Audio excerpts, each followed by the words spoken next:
Welcome to the IT Career Energizer podcast.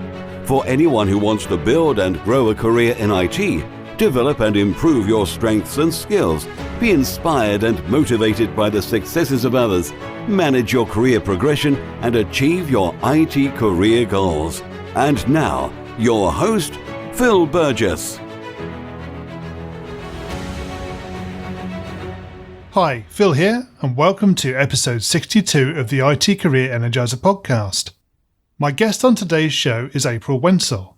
April is an international speaker and the founder of Compassionate Coding, which is a social enterprise bringing emotional intelligence and social consciousness to the software industry. April is also a mentor and a keen advocate of diversity and inclusiveness within the industry. So April, can I ask you to expand on that summary and tell us a little bit more about yourself?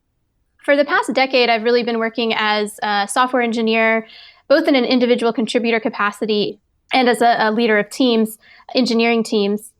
I saw a lot of problems in the industry, and they all revolved around these issues of human beings, so people not being able to deal with human beings on software teams. So that's why I started Compassionate Coding, to help inspire people to care about the human beings on their team and the people we're building software for. In addition to doing the mentoring and that sort of stuff, a lot of what informs Compassionate Coding, where the compassion comes from, is I'm also a vegan. And that's kind of how I started learning about compassion and what inspired me to bring it to the software industry. How do you see maybe compassion having a bearing on how software is developed? Compassion presents an optimization problem where the goal is to minimize suffering. So I come at it from that very kind of rational angle, and that's how I understand it. So when we're designing products, software products, the goal is to help alleviate suffering in someone's life, first of all. And then secondly, compassion informs how we actually go about building the software, because we want to minimize suffering of everyone on the team, both the developers and anyone else working on the team. April, can you perhaps tell us maybe a unique career tip that you feel the audience needs to know and probably doesn't? So I think especially in tech, a lot of people want to give advice and kind of present judgments about various technologies you, quote, should be using and what you should be learning and how you should do this and that. So my advice and my tip is to really establish a strong filter, a personal filter that you have to pass any kind of advice through. And that filter is made up of your core values. So the things that really matter to you. So I think if you take the time to slow down and establish your core values, you can construct this filter that will help you filter out, some of the noise that you may hear in the industry and really only let in what resonates with your kind of inner wise self. Yeah, I think identifying your core values, obviously you make a very good point there. But I think in terms of actually understanding what you want to do with your career and where you want to take it, I think establishing what your core values are early on is almost essential. Of course, they will change inevitably. Mm-hmm. You will mature and your opinions will change. But yes, core values are central to a successful career in IT. Yeah. April, can you maybe tell us a little bit about your worst IT career moment and potentially what you learned from that experience? So my worst moment probably it was towards the end of 2015.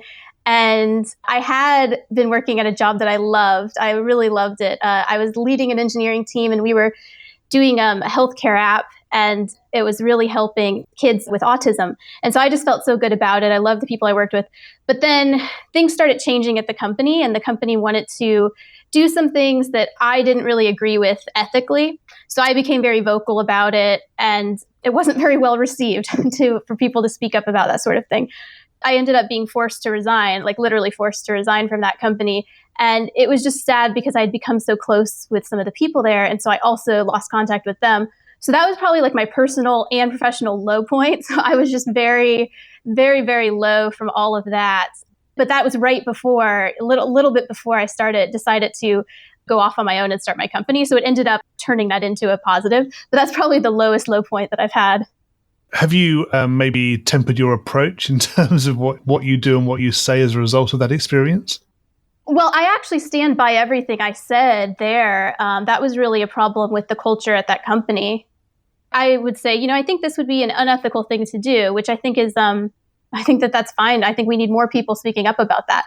So yeah, no, I wouldn't really change anything about that, except maybe leaving the company earlier. Because I think because I was so excited about what it had been, I think I was sort of clinging to it for a bit too long. So the lesson that I got from that was definitely to leave when you know it's time to leave versus hanging on because, you're trying to grasp at something that you used to love there. Yeah, I did a recent interview. It's actually one of the most recent podcasts to go live at the time of this recording with David J. Anderson, who is very much an agile evangelist almost, I suppose. But he made the point that sometimes within your career, you have to make those choices between your job and what you believe is ethically correct and how you should act. And those instances can occur. So you may end up leaving a job or a role because of your beliefs in the way the company is behaving or the people you work with. I think that's too where the core values come in because you have to know, what you really care about in order to make decisions like that. So moving away from potentially your worst IT career moment, can you tell us a little bit about your career highlight or greatest success and how that came about? Yeah, so that has really got to be compassionate coding and how it's really spread through the tech community. So I started on my own. I knew I wanted to do something on my own, and all of the problems that I saw in tech were all related to this lack of concern for human beings, especially like issues like burnout, things like that we often see in tech. And so like just how rapidly I've been able to spread this message and how it's been resonating with people. So for me, each time, as far as the actual exact moment, each time I receive a message from someone saying, wow, I never thought about this and I'm going to modify my behavior in this way because of what I read, it just lights me up inside. And that like each of those moments is just so exciting for me. That's a great thing to get that feeling of achievement as a result of everybody else's success. Yeah, so that's really what does it for me. So if you were talking to somebody maybe who is thinking about coming into the industry, what would you be able to tell them about how you feel about the future of the IT industry and careers in IT? Increasingly, we're seeing it's important to have more than just the coding skills. So being able to manage your time well, being able to communicate your ideas in an effective way, being able to work well with others. These things are becoming, they've always been important, but I think that especially as a lot of things we can start to automate, that a lot of those roles where you're sitting in a basement coding alone they don't exist anymore. And so in this modern landscape, you really have to be able to collaborate with others, to work well with others. And I think that that's only going to get more important as time goes on. I think you're right. Are there any directions that the IT industry is going which particularly excites you? Maybe new technologies or solutions that potentially are on the horizon?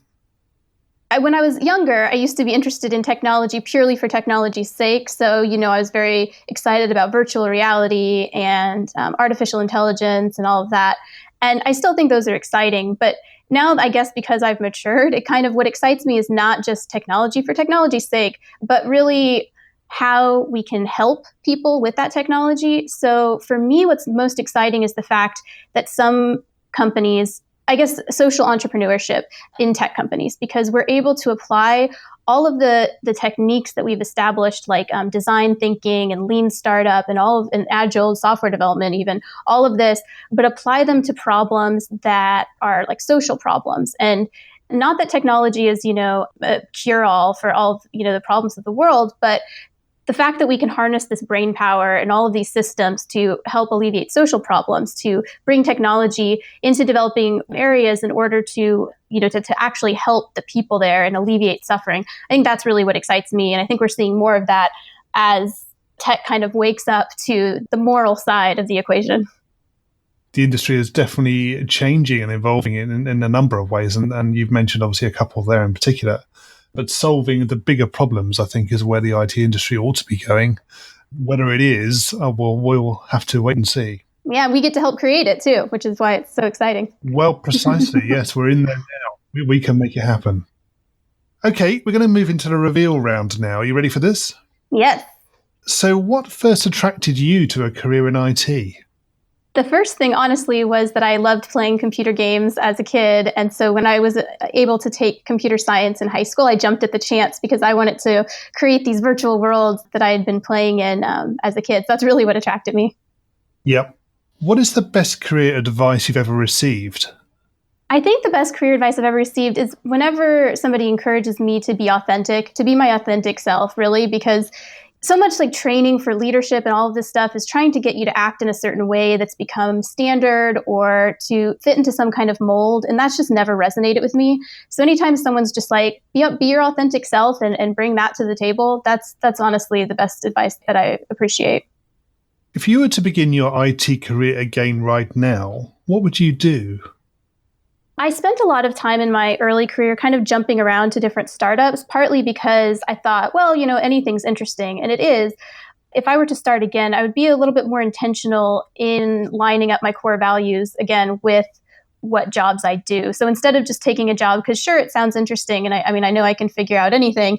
And so why not? But really be a little bit more intentional in, okay, I'm really passionate about XYZ, or these things that really matter to me, and kind of tailoring my approach to that. And I also think just having more confidence. I had imposter syndrome, like really, really bad, which is when I was early in my career, which is odd because I did very well in school and there was really no reason for that, but that often is the case. And so I think being a little bit more confident in myself too. Yeah, so I think, you touched on imposter syndrome in particular. I think when people step out of their own comfort zones, that tends to be where it strikes. And it can happen at any time. It doesn't really matter about where you are in your career. It can just happen. Yeah, very true.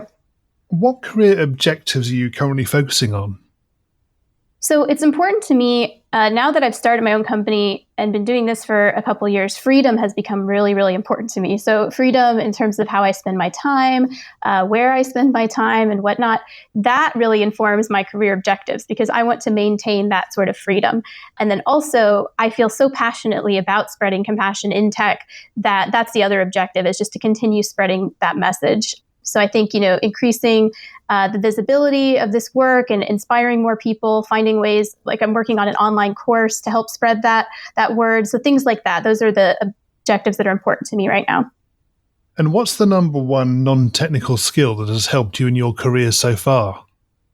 So this is a funny question because I don't really believe in the presence of non-technical skills because I think every skill is technical in some way.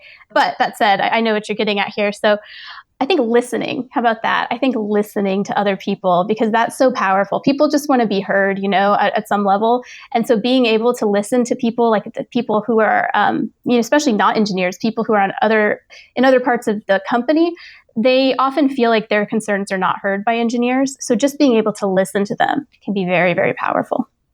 Yes, very true. April, can you share a parting piece of career advice with the audience? To reframe something that I mentioned earlier about core values, I think that the best advice that I can give is to ignore any advice that doesn't resonate with your core values. And very few people will tell you that because they want to act like they know better than you, whatever. And I'm just saying, as somebody now who, has some level of experience in tech, but also more to learn and in life in general, don't feel guilty about ignoring advice that doesn't resonate with your core values. I think you're very, very right there. I'm trying to remember one guest who actually said ignore all advice you ever receive, but that's pretty funny. Which was a unique answer, definitely. Yeah. And April, what's the best way we can find out more about you and potentially connect with you? The best way is my website, compassionatecoding.com. I have a mailing list there that people can subscribe to, and I'm on Twitter. My personal Twitter is April Wensel. My Compassionate Coding Twitter is actually @CompassionCode because of length restrictions on Twitter usernames. I do have a LinkedIn, so that's also another way, and just April Wensel. April, thank you so much for joining me on the podcast today. It's been great chatting with you. Great chatting with you as well. Thank you very much. My thanks to April for being my guest on today's show. You can find full show notes on the website at itcareerenergizer.com/E62. In next week's episode, I'll be talking with Phil Liu, who is CEO and President of XPOsoft. If you haven't done so already, please remember to subscribe to the podcast in iTunes, Stitcher, or whichever streaming service you're using to listen. Thanks again for listening, and remember, if you're not growing your career, you're slowing your career. Have a great week. Thanks for listening to the IT Career Energizer podcast. To find out more about building a successful career in IT, Visit itcareerenergizer.com.